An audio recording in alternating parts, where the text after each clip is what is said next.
Hey everybody, GC13 here. As a viewer's first look into a new world, the first episode of a new show has special responsibilities. It needs to get the viewer up to speed on who the characters are and what they're doing, as well as any unique elements to the world it takes place in. While a show can easily come back from a bad beginning, a good first episode will let the viewer know what they should expect going forward. Because of the first episode's importance as an introduction, it's pretty common to see the series premiere be a double-length episode.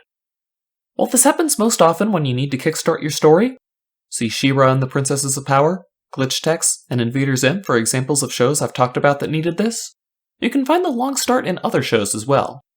Gemglow may be Steven Universe's true first episode, but premiered as part of a pair with Laser Light Cannon.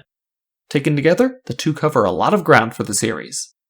Gemglow features all of the necessary exposition, telling us what the characters are about, while Laser Light Cannon gives you that crucial taste of what the show will be like going on.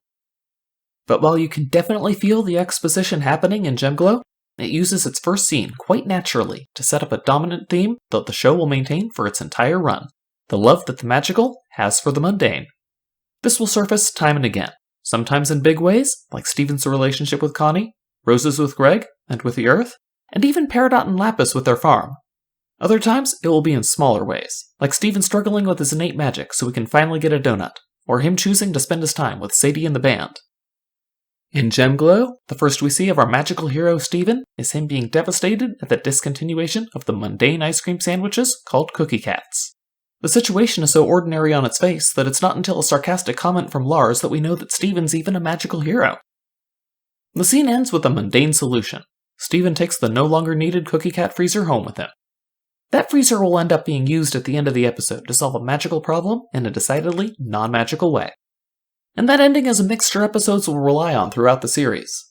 While the love the magical has for the mundane is a common expression, and forms the foundation for the story thanks to the Ballad of Rose and Greg, it's just an offshoot of what you might call the show's thesis: the mixing of the magical and the mundane. The defeat of the Centipedal Mother was only the start. The mixing continues into Laser Light Cannon. Rather than making the mixture explicit with another barb from Lars, this time Steven himself highlights the contrast. He expects the eponymous cannon to be found in some magical place. Like a cave dungeon or a cloud fortress. While the show will take us to many, many magical locations before even just the first season is done, Laser Light Cannon instead chooses to take us to a storage unit. A magical storage unit! Huh, not exactly, but some would say there's magic inside.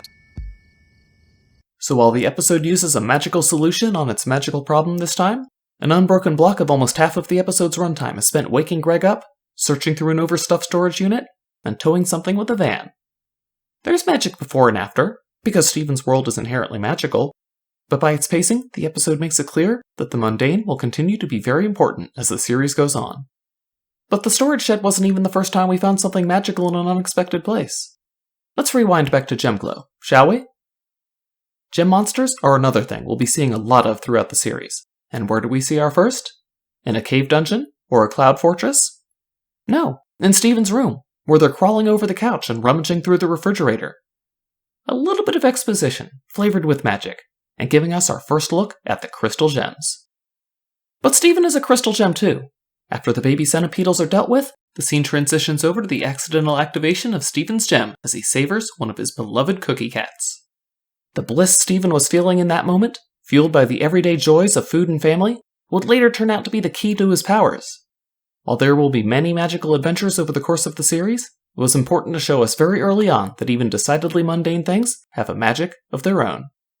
So, while only one of them may be the official first episode, both Gemglow and Laser Light Cannon do a great job of letting the viewer know just what kind of series Steven Universe will be, by showing them interesting mixes of the magical and mundane. Did you enjoy the way the show combined the two?